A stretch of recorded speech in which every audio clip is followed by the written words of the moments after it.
Mesdames, Messieurs, bonjour et bienvenue à votre matinale de l'information sur votre chaîne internationale d'information en continu Canal 2 Info. Sommaire de l'actualité ce jour, le Cameroun Investment Forum qui s'ouvre ce jour dans la capitale économique du Cameroun avec près de 400 participants venus d'Europe, d'Asie, d'Amérique et bien évidemment d'Afrique. Nous parlerons aussi de ce chiffre qui est assez significatif et évocateur. 11 498, ce nombre d'entreprises créées au Cameroun en 5 ans. Une satisfaction pour le ministère en charge des petites et moyennes entreprises, de l'économie sociale et de l'artisanat. Nous parlerons de la Tunisie qui a donc décidé de fermer ses frontières avec la Libye et bien évidemment de revenir sur cet attentat qui a coûté la vie à une quinzaine de personnes de ce côté-là, avec l'état d'urgence qui a été décrété pour 30 jours. Nous parlerons aussi de la visite du pape en Afrique, le pape qui a été reçu hier au Kenya, une visite, un accueil chaleureux.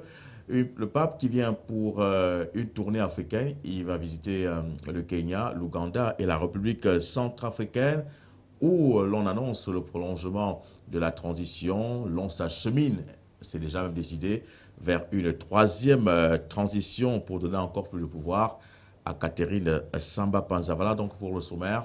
Et sans transition, je reçois donc Elie Smith, bonjour. Bonjour Louis Roger.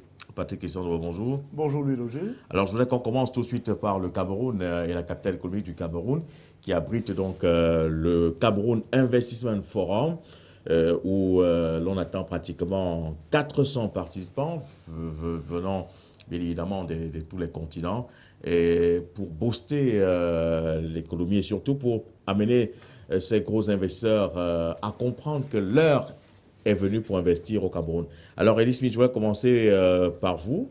Voilà qu'on dit que le Cameroun n'est pas une destination propice pour les investisseurs, mais ils sont 400 qui se retrouvent ce jour à Douala. Non, le Cameroun est toujours propice pour les investisseurs. Il faut savoir qu'en termes démographiques, dans la sous-région CEMAC, on est plus peuplé et puis le Cameroun a beaucoup de potentialités. Peut-être auparavant, le Cameroun ne savait pas se vendre, mais je crois que l'initiative qu'on a fait pour attirer les investisseurs, c'est une bonne chose. Peut-être c'est maintenant voir comment faciliter l'implantation de ces gens qui vont venir, mais la bonne chose, c'est d'abord la prospection. Prospecter, c'est une bonne chose. Et une autre chose qui m'a aussi plu avec ce Cameroun Investment Forum, c'est l'aspect du développement durable. Parce qu'on a vu une organisation qu'on appelle Worldwide Fund for Nature, WWF, qui participe pour montrer que, oui, attirer les investisseurs, c'est bien, mais aussi il faudra que maintenant les investisseurs pensent au développement ou l'industrie du 21e ou le 22e siècle. Donc c'est une bonne chose. 400 investisseurs venus de part et d'autre dans le monde, c'est quelque chose de déjà bien. Patrick Christian, d'abord, l'on disait que le climat des affaires n'était pas assaini, on parlait des lenteurs administratives et autres freins à l'implantation des entreprises. Et on se rend quand même compte qu'au-delà de ces commentaires, il y a quand même des efforts qui sont faits quelque part.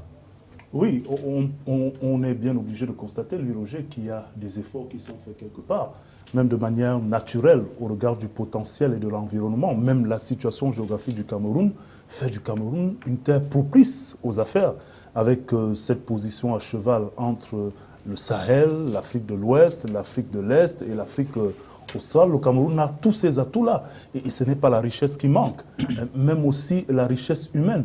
Maintenant, on peut se féliciter de ce qu'au cours d'un forum comme celui-là, on peut enregistrer 400 participants. C'est énorme. Vous voyez d'ailleurs la récurrence de ce type d'entreprise. Récemment, c'était le salon de l'investissement à Yaoundé, c'est maintenant un autre à Douala. Ça veut dire qu'il y a un besoin dans ce domaine-là et qu'il y a certainement un attrait par rapport à l'extérieur. Mais dès qu'on a fini d'évaluer ces 400 participants et toute cette dynamique qui entoure ce type de salon-là, on peut se poser la question à la fin. Et au terme de ces différentes rencontres, après des bilans, on peut se poser la question de savoir combien reste effectivement, combien investissent effectivement au Cameroun et quel est l'impact que tout cela a sur le quotidien et le panier de la ménagère au finish. Je crois que c'est ça l'objectif de toutes ces stratégies. Alors, Elie Smith, il y a des secteurs qui sont quand même prioritaires pour des investissements au Cameroun. Et puis, l'État, d'ailleurs, a essayer d'élaborer une liste de ces secteurs. On parle par exemple du secteur de l'élevage, on parle de l'agriculture, on parle du secteur minier. Voilà, ce sont des secteurs porteurs. Et est-ce que vous pensez qu'il y a d'autres secteurs qui mériteraient bien évidemment figurer dans cette liste pour que ces investisseurs qui arrivent puissent être davantage édifiés? Exactement, le secteur des services. Parce que le secteur des services, ce sont des secteurs qui créent massivement de l'emploi et qui peuvent aider à faire que le Cameroun redevienne une économie à revenu intermédiaire et créer aussi ce qui est très important dans une économie, la classe moyenne. Parce que le secteur minier, c'est bon, mais ça ne crée pas massivement de l'emploi. Ça apporte quand même beaucoup d'entrées en termes de devises. On peut profiter sur le secteur minier si, par exemple, le gouvernement crée ce qu'on appelle, si je traduis de mot à mot de l'anglais en français, un contenu national, national content. Donc, à aider les nationaux à avoir des parts dans des, peut-être des mines ou des secteurs un peu marginaux. Marginal, ça peut paraître péjoratif, peut-être dans les secteurs où on pense qu'ils n'ont pas assez de savoir-faire, mais qui peuvent. Ou voir, par exemple, la sous-traitance dans des choses. Ça peut marcher. Mais l'agriculture, pour moi, je pense que c'est un grand jackpot. Si on peut attirer ces investisseurs qui viennent maintenant comme des prospecteurs à rester dans le secteur de l'agriculture, ça serait une bonne chose. Donc, si je reviens à le secteur que je pense qui est aussi porteur, c'est des services. Les services, ça crée beaucoup de l'emploi. Et quand on parle de services, c'est par exemple l'hôtellerie, la banque. Hein, parce que quand on crée les données du secteur financier, voir comment des banques extérieures peuvent avoir des parts dans nos banques qu'on a ici, ça peut aussi nous apporter un apport d'expertise extérieure et créer de l'emploi. Donc, et puis, le développement durable est important. Il ne faut pas que les gens négligent ça parce qu'il y a une niche. Aujourd'hui, dans des pays comme les États-Unis, l'Union européenne, il y a des gens qui sont friands de ce qu'on appelle la consommation bio. Donc, c'est un secteur aussi qui est très important qu'on doit développer et prêter beaucoup d'attention. Alors, Patrick Christian, d'abord, nous avons le secteur de l'élevage, le secteur de l'eau, de l'énergie, l'habitat. Est-ce que vous ne pensez pas également que ce sont ces secteurs qui mériteraient bien évidemment que ces investisseurs-là s'y intéressent un tout petit peu?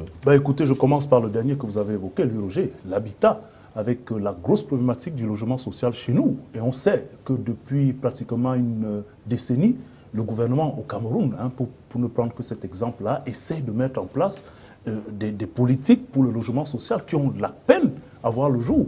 On s'imagine bien que le secteur privé s'engouffrant dans cette brèche-là pourrait non seulement faire une bonne affaire, mais apporter aussi une plus-value dans ce domaine-là. Et quand on sait que c'est de la main-d'œuvre en termes de travaux qui seront dégagés dans une politique, n'est-ce pas, de réalisation des logements sociaux, on peut dire que c'est un secteur. Et puis, quand vous regardez, vous parlez de l'agriculture, Louis Roger, l'agriculture et l'élevage, on a souvent envie d'oublier que c'est un maillon fort de l'économie de notre pays.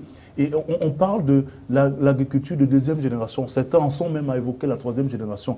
Mais il faut d'abord réussir même à circonscrire les grands champs vers lesquels nos agriculteurs devraient se déporter. On avait à un moment donné l'impression que l'agriculture était surtout faite pour des produits commerciaux à l'extérieur. On avait aussi les produits de rente qu'on a oubliés carrément. Voilà des secteurs qu'on peut développer pour nourrir non seulement le Cameroun dans une espèce d'autosuffisance alimentaire, mais la sous-région qui est un vaste marché.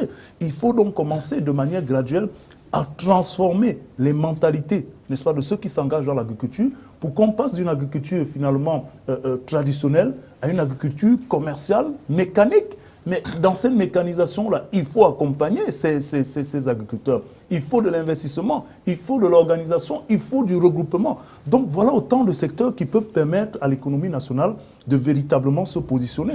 On a souvent l'impression que c'est à travers les grands projets tels qu'on nous les définit aujourd'hui qui touchent les mines, qui touchent les grands travaux, mais c'est des projets périodiques qui, à un certain moment, même s'ils apportent de l'emploi, vont faire disparaître ces emplois avec le terme de ces projets. Maintenant, est-ce qu'on gère suffisamment l'après-projet dans ces circonstances-là? Par contre, des projets autour de l'agriculture vont permettre aux gens de régénérer de la richesse et d'être occupés de génération en génération. Alors, il faut aussi quand même dire qu'au-delà de tous ces secteurs qui sont porteurs de richesse, il y a quand même un élément fondamental sur lequel on devrait être unanime, c'est la stabilité du Cameroun.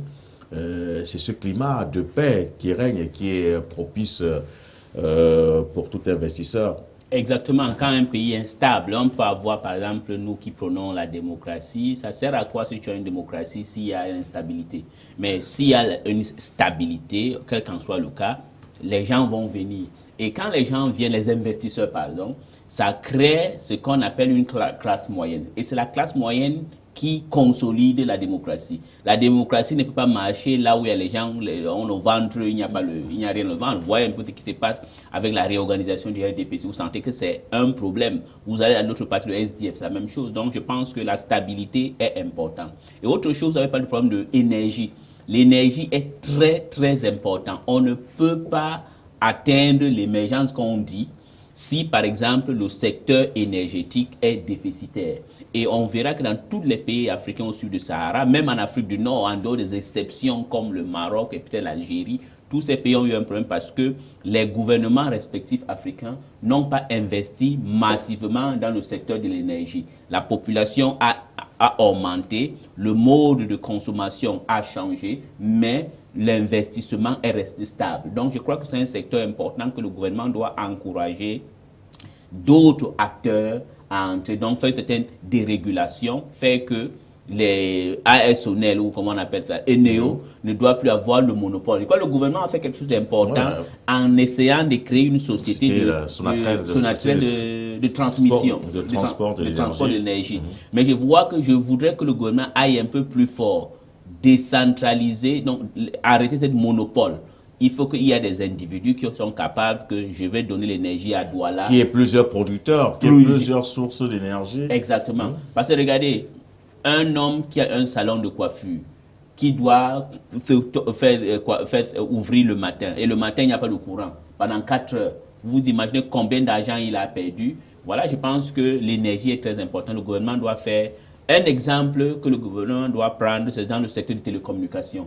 Avant, ici, on avait combien de gens qui étaient abonnés aux lignes téléphoniques. Dès que le gouvernement a fait a libéralisé le secteur, laissé que les gens puissent investir, voilà le boom dans le téléphonie. Je crois que le gouvernement doit faire la même chose dans le secteur énergétique.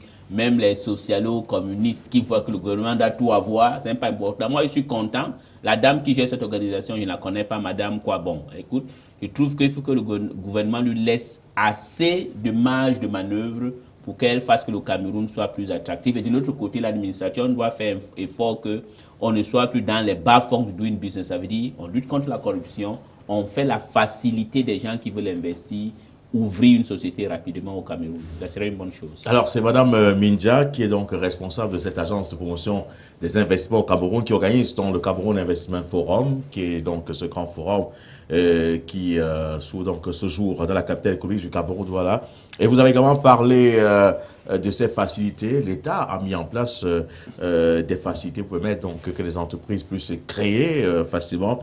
Et le ministère de petites et moyennes entreprises avait mis un bureau où l'on pouvait, dans lequel on pouvait aller créer rapidement son emploi. Et 5 années après, nous sommes à 11 498 emplois créés au Cameroun.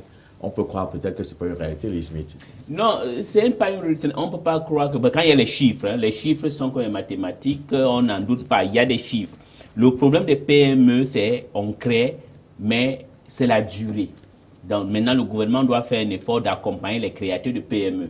Et les créateurs de PME doivent faire un effort de se faire connaître. Mais il y a un problème. Les créateurs de PME, souvent, c'est des individus. Et puis, deuxièmement, souvent, ils ont peur des multiples vagues de taxes qu'on impose sur eux. Ça, c'est une chose. Mais de l'autre côté, beaucoup d'entre eux aussi ne sont pas professionnels. Ils ont souvent des multiples, comment on appelle... Des multiples comptes, mais ça a un thème quand tu fais quand tu crées une entreprise. Une salle non, quand vous créez... souvent, il n'y a pas de transparence dans la manière qu'il faut. Multiples comptes, pas de transparence. Et ce qui fait que même quand le gouvernement veut les aider, même quand les banques... Parce qu'on accuse les banques de refuser d'aider les PME. À la décharge des banques, c'est quoi? On ne peut pas créer une société aujourd'hui qui s'appelle Société Ellie Smith. Le lendemain, ça devient société Louis Rouget et c'est la même personne qui est là. Tu prends l'argent dans une banque et tu disparais. Donc, c'est ça le problème. Donc, les créateurs, oui, mais le gouvernement doit faire un effort d'accompagner les créateurs des petites et moyennes entreprises. Et autre chose, le Cameroun, comme beaucoup de pays africains, regorge beaucoup de potentialités dans le service, dans le secteur informel. Je crois 70%.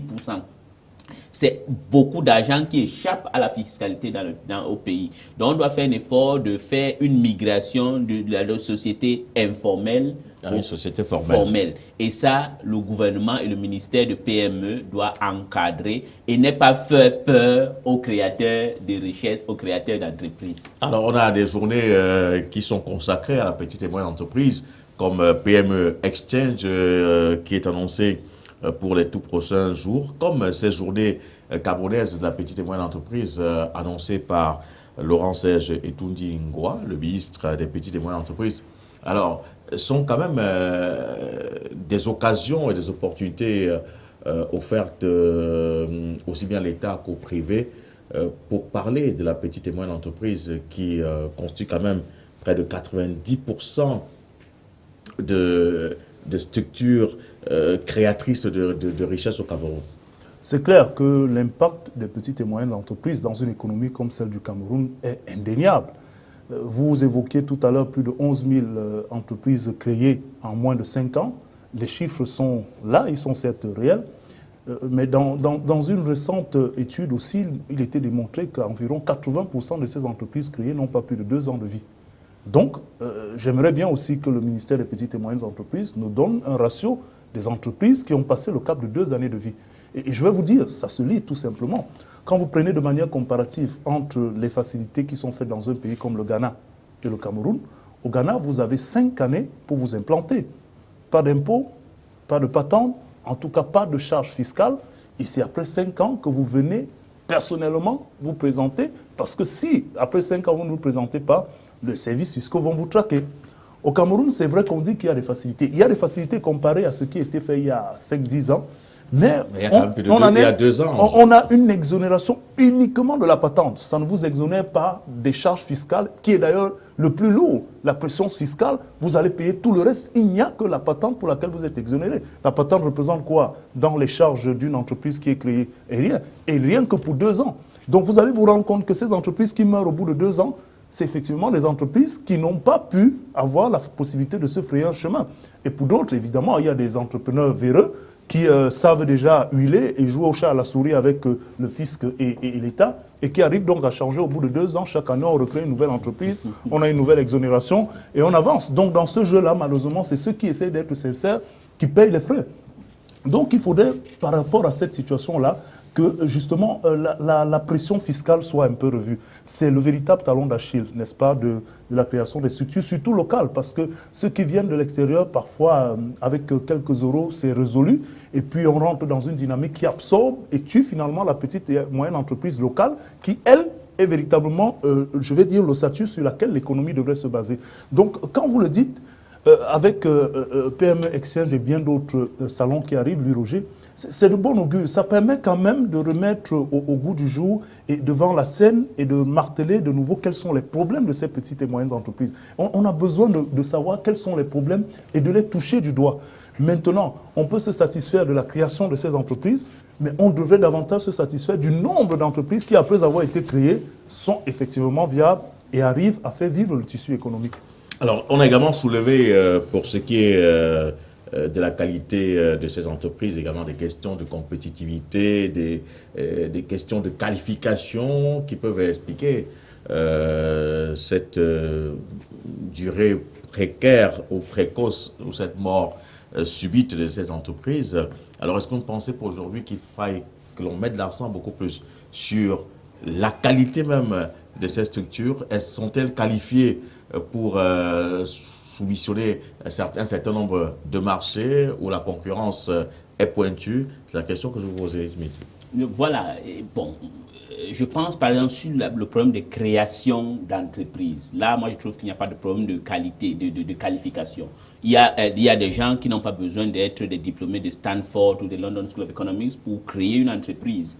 Maintenant, là où il y a un problème de crédibilité ou de qualification, c'est ceux gens qui ont peut-être migré un pas de petites et moyennes entreprises et devenir, entre guillemets, ce qu'on appelle les entrepreneurs. C'est ceux-là qui sont souvent les gens malhonnêtes et c'est la faute du gouvernement parce que souvent, on encourage les gens, nos amis, nos copines, nos femmes, pour avoir, c'est eux qui créent des problèmes parce que c'est eux qui gagnent souvent beaucoup de marchés et ils sont incapables de les exécuter et rien n'est fait. Mais en ce qui concerne ceux qui sont les petites et moyennes entreprises, c'est quelque chose que c'est l'ingéniosité des uns et des autres. Moi, je pense que le gouvernement peut faire, c'est de les encourager, exonérer des taxes, des charges fiscaux qu'on les donne, et puis même de la patente, tout ça peut les encourager, et puis les donner souvent des petits encadrements. Comment on gère un compte, comment tenir des comptes, comment gérer une société, et qu'on sache que une fois que tu as créé une société, même si c'est toi qui as créé, ça ne devient pas un problème familial pour dire que bon, aujourd'hui, je te nomme déjà, demain, je t'enlève. Non, tu crées ça d'une manière professionnelle. Et parce qu'une fois que c'est comme un enfant. Quand l'enfant est dans le ventre de sa maman, c'est pour sa maman. Le jour que l'enfant est né, ça devient l'enfant de la communauté. Donc, il y a des choses qu'on doit apprendre. Moi, je pense que sur base de petites et moyennes entreprises, il n'y a pas de problème. Il faut seulement des encadrements. Mais c'est maintenant ceux qui soumissionnent au marché public, c'est là où il y a un problème et c'est le gouvernement qui doit avoir le courage de mettre de l'ordre dans sa propre maison. En principe, il y a des structures pour encadrer tous ces promoteurs et toutes ces petites et moyennes entreprises. Il y a également ce bureau de remise à niveau des entreprises qui est créé, qui vient donc faciliter le travail fait par certaines entreprises pour qu'elles soient de plus en plus professionnelles, pour qu'elles respectent quand même certains standards. Et je pense que ce sont des efforts qui sont faits. Maintenant, il faudrait que les gens soient ouverts et transparents, qu'il y ait effectivement une traçabilité sur ce que c'était fait, ce que certains font, parce qu'il faudrait éviter de faire de la tomate en vitrine et pourtant derrière on fait plutôt autre chose. Alors je voulais que l'on aille voir un peu du côté du Kenya, où le pape François se trouve quand même depuis quelques heures déjà, au terme d'une visite interafricaine que le souverain pontife a entamée depuis donc quelques heures. Était un accueil très chaleureux. Patrick Christian Dobor, beaucoup de sécurité, on parle de 10 000 soldats déployés simplement pour la visite du pape. Est-ce que le pape a besoin de tous ces hommes en armes, lui qui est prêt à mourir n'importe où? Le pape peut-être pas, mais le Kenya oui. Au regard du contexte sécuritaire là-bas, avec la menace Shebab qui est là et qui à tout moment a souvent démontré qu'elle était capable de franchir les mailles sécuritaires, même les plus improbables. On se rappelle encore de ces différents attentats. Il y a eu l'ambassade des États-Unis, il y a eu des supermarchés, il y a eu des universités. Donc le Kenya est en alerte parce que la venue du pape malheureusement arrive dans un contexte où le pays fait déjà face, n'est-ce pas, à ces attaques des islamistes, des extrémistes qui sévissent aussi du côté de l'Est de l'Afrique là-bas. Bon, quand vous allez faire une comparaison entre la visite du président Barack Obama récemment et celle du pape François, contrairement à l'appel qui avait été fait aux gens de rester chez eux lors de la visite du président Barack Obama, on avait quand même un pic de tension assez relevé. On avait l'impression que ces islamistes-là en voulaient particulièrement au chef de l'État, en tout cas au président américain, ce qui peut se comprendre. Le chantre de la lutte contre les islamistes, c'est bien évidemment jusqu'à actuellement les États-Unis, qui ont souvent été considérés comme étant le grand mécréant de la planète par nos frères. Ils ont beau être des terroristes et des extrémistes, c'est quand même des humains. Donc, dans le contexte de la visite du pape aujourd'hui, il y a eu quand même une espèce de relâchement. La sécurité est certes maintenue, mais on a quand même appelé les gens à sortir. Mais vous savez, l'appel à la rétention de la visite du président Barack Obama a quand même un effet, parce qu'on n'a pas eu une affluence exubérante, comme on l'aurait cru. Il y avait certes des gens, mais ça n'était pas un pic qu'on aurait espéré. Et donc, le pape François est arrivé, et comme on pouvait s'y attendre, c'est un message de paix qu'il apporte. Un message surtout qui va à l'encontre de la corruption. Quand on sait les grands scandales qui touchent le Kenya ces temps-ci, le président kenyan a d'ailleurs eu à remanier son gouvernement très récemment par rapport à ces questions de corruption. Donc le pape a touché dans le mille la corruption, sachant quel est l'environnement actuellement au Kenya, mais aussi il a profité pour prolonger le discours qu'il avait déjà aux États-Unis sur l'environnement. Quand on sait que le Kenya, avec ses réserves forestières, avec ses grands parcs, est aussi l'expression de la nécessité de préserver cet environnement-là à quelques semaines du sommet du COP21 qui aura finalement lieu. Donc le pape a touché dans le mille en demandant un peu de justice, mais surtout en réitérant le fait que la violence se nourrit de la pauvreté. Et ça, je pense que c'est l'expression phare que le pape François a utilisée lors de sa toute première allocation dans ce qu'on appelle la State House, du côté de Nairobi. Donc, il est en Afrique, tout joyeux, on l'a vu d'ailleurs, c'est une marque de fabrique du pape François, hein, tout joyeux, décontracté, s'adressant aux uns aux autres. Il a l'intention de visiter des townships, si on peut les appeler comme ça, des coins défavorisés. Donc, c'est un pape qui reste dans la lignée de l'image qu'il a présentée au monde depuis son élection en 2013. On va voir ce que le prolongement de cette visite va nous donner, mais c'est un pape François égal à lui-même et c'est un Kenya en alerte qui accueille le pape François. Alors, Elisabeth, je voudrais qu'on s'arrête un peu sur cette expression du pape. La violence se nourrit de la pauvreté, comme Patrick Christian vient de le souligner. Ça veut dire qu'au-delà de ce bling-bling, de cet accueil, le pape sait quand même qu'il y a une frange importante de la population qui est mal à l'aise, qui ne vit pas bien.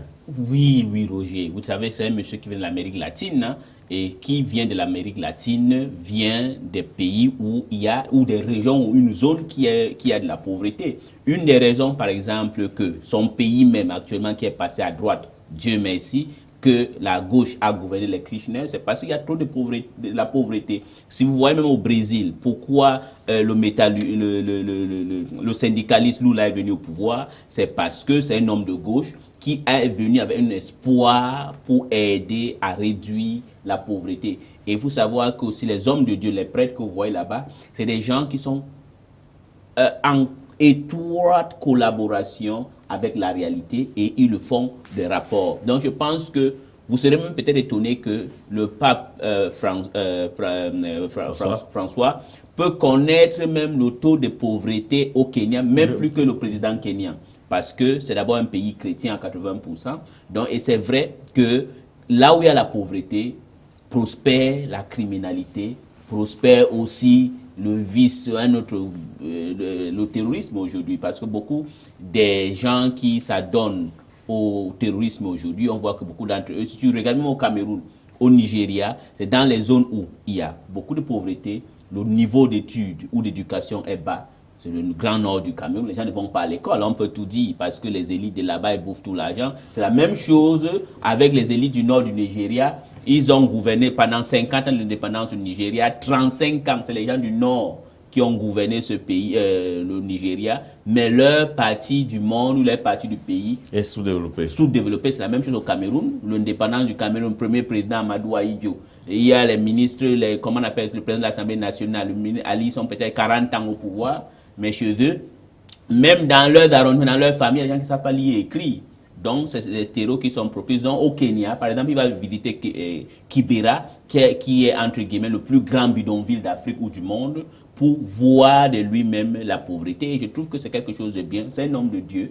Et je suis content de voir qu'il vient. Parce que ça aussi contribue, oui, on doit tendre la main à l'islam. Mais je crois que ce que le pape est en train de faire, il faut que les chrétiens soient aussi militants. On ne doit pas accepter l'islamisation de l'Afrique que l'Arabie Saoudite et le Qatar sont en train de prôner.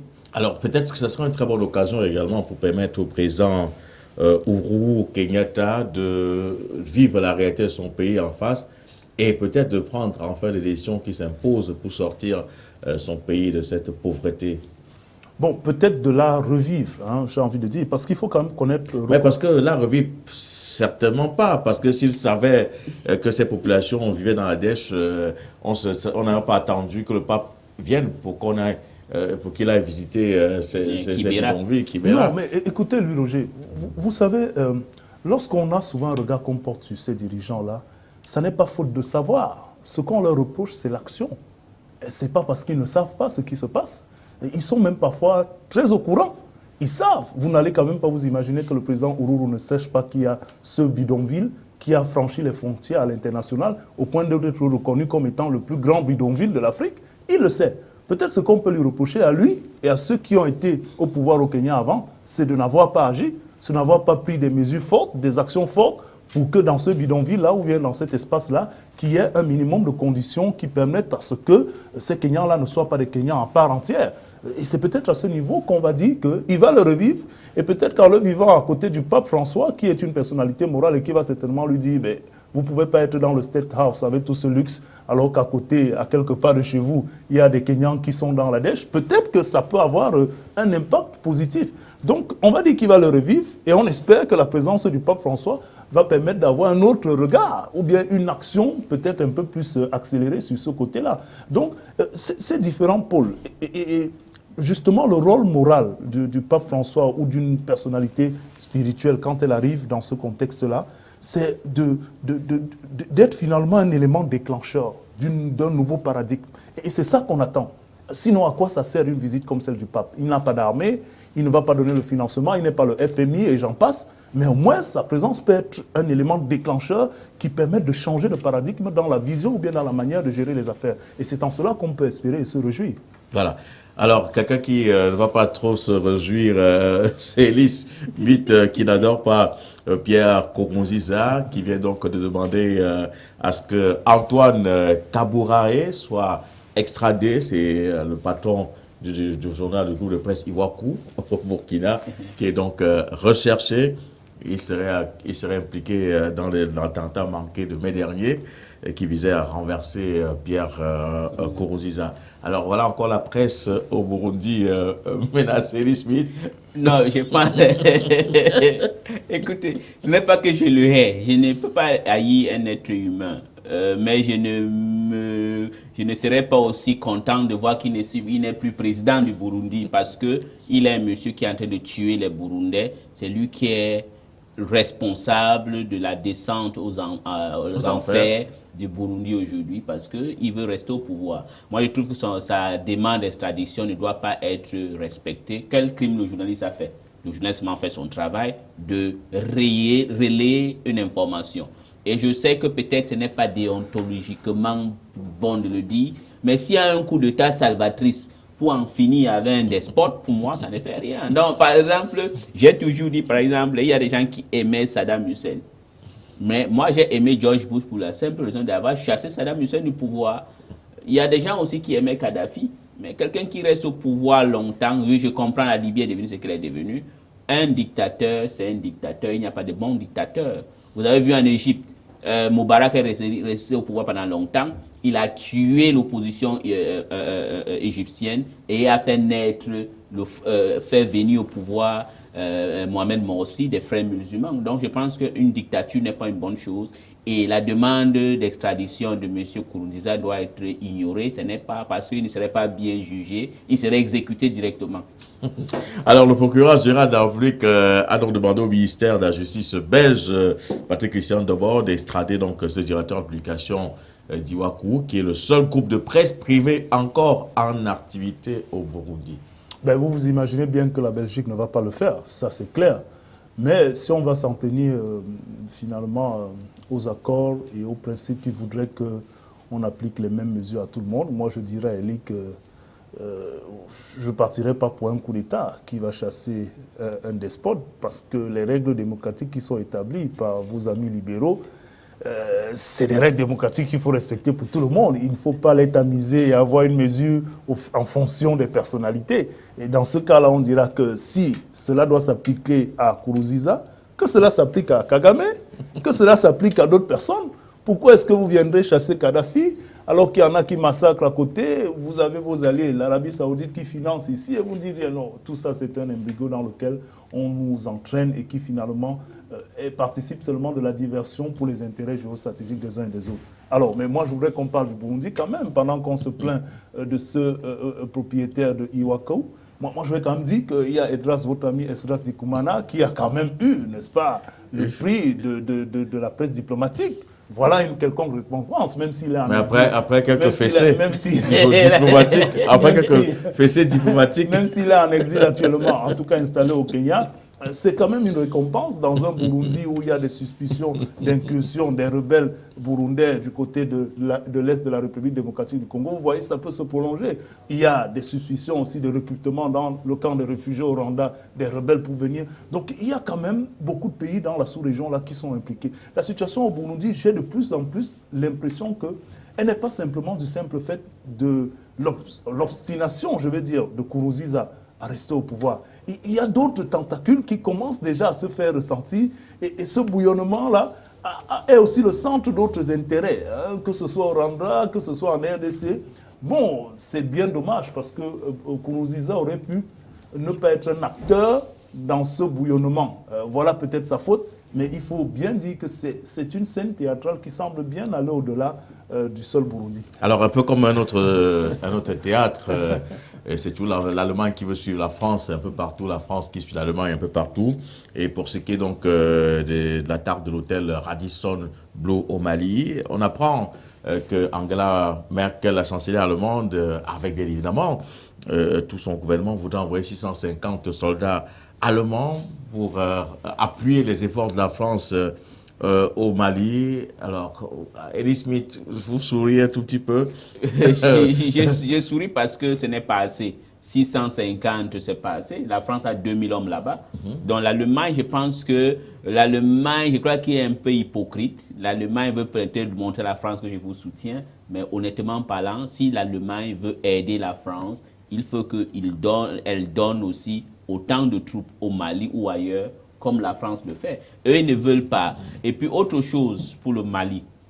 Je pense qu'il y a un problème sur le Mali. Moi, je trouve que le Mali, c'est un État africain. Un État indépendant, comme on dit. Et si nous, en Afrique, on n'est pas capable de prêter main forte au Mali, et on laisse que c'est la France qui vient le faire, pourquoi doit-on nous plaindre si la France impose ses idées sur le Mali et d'autres pays africains? Voilà. Alors, Patrick Christian Deroy, il y a quand même 10 000 soldats, hein, 10 000 soldats de la mission des Nations Unies au Mali. Et ces soldats qui sont là quand même depuis pratiquement 2013, mais qui n'arrivent pas à sécuriser ce pays, qui, comme Elie le dit, qui est indépendant et souverain. Est-ce à dire qu'il y a une autre mission, peut-être que nous ne maîtrisons pas, et qui est celle qui est beaucoup plus assignée à ces soldats? Alors, je vous sais un très grand fouineur. Peut-être que vous avez le flair d'un certain nombre de choses qui ne seraient peut-être pas justifiées de ce côté-là. Mais j'allais justement dire, quand vous évoquez les 13 000 soldats, c'est que le contingent français ne représente même pas le 10e des soldats qu'il y a au Mali. Il y a des troupes africaines là-bas. L'Afrique de l'Ouest y a envoyé. Peut-être que tout ça a basculé maintenant sur la force onusienne qui est présente au Mali.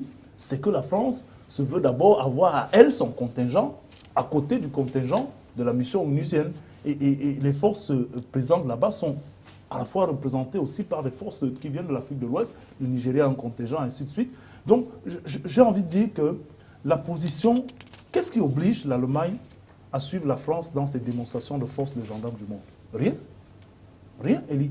La France veut se proclamer gendarme du monde et être présent partout.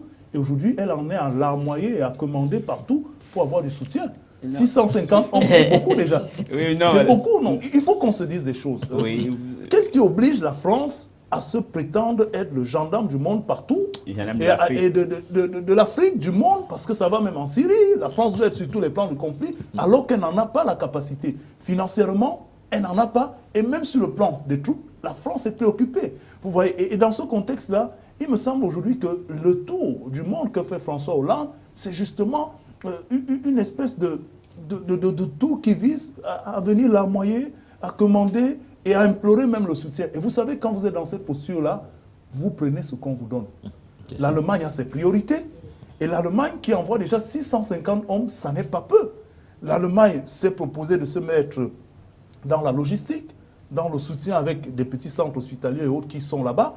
Mais si l'Allemagne qui dit, parce que moi j'ai suivi les déclarations aussi des élus allemands, si nous décidons d'être présents avec la logistique et qu'on ne sollicite même pas notre logistique, mais c'est ceux qui assurent le commandement qui savent pourquoi ils ne nous sollicitent pas. L'Allemagne avait 150, 200 hommes dans le premier contingent qu'on ne sollicite pas. Elle en est à réduire ce contingent-là à 10 ou 20 hommes.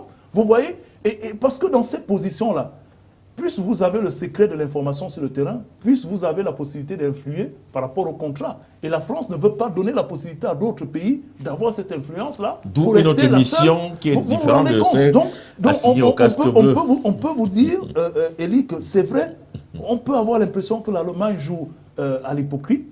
Peut-être qu'elle n'est pas suffisamment engagée. D'ailleurs, l'Union européenne, les parlementaires européens demandent un peu plus d'engagement sur le terrorisme. Mais je vais vous dire, l'Allemagne a véritablement souffert des deux guerres. Et aujourd'hui, c'est ce qu'elles sont dans la mémoire, n'est-ce pas, dans la conscience collective en Allemagne. Ça veut dire qu'avant de s'engager sur chaque front de bataille aujourd'hui, l'Allemagne prend un certain nombre de prérogatives. Et regardez, l'Allemagne a accueilli à bras ouverts un certain nombre de réfugiés, même si on estime que Angela Merkel a mal à faire avec les conservateurs. Mais ce n'est pas anodin le fait que l'Allemagne ne soit pas très ciblée par ces attentats-là. Et l'Allemagne est en train de payer le prix, et le noble prix, de l'anticipation d'Angela Merkel. Et aujourd'hui, on ne s'engage plus sur un terrain de bataille n'importe comment. Quelques soldats sont allés en Afghanistan dans les contingents, mais vous voyez, c'est toujours avec beaucoup de réserve. Elle ne prend pas les devants, elle assiste, elle se met dans des positions logistiques. C'est stratégique pour l'Allemagne. Et vous n'allez pas faire un procès à l'Allemagne de se préserver aussi sur ce plan-là. Mais je voulais répondre à un truc. Non, Elie, 30 secondes, oui. parce que là, nous sommes pratiquement arrivés au terme. Oui. En termes de 30 secondes, c'est quoi? Si la France arrive en Afrique, c'est parce qu'on est incompétent. Si le Mali était un pays sérieux, la France ne devait pas venir. D'accord. Ouais. Merci. Pas de problème avec merci. Si on va poursuivre cette actualité le soir, au cours de la soirée de l'information sur votre chaîne internationale d'information en continu pour cette grande première. Merci. C'est ici que s'achève cette autre édition. Le programme se poursuit. Ne quittez pas.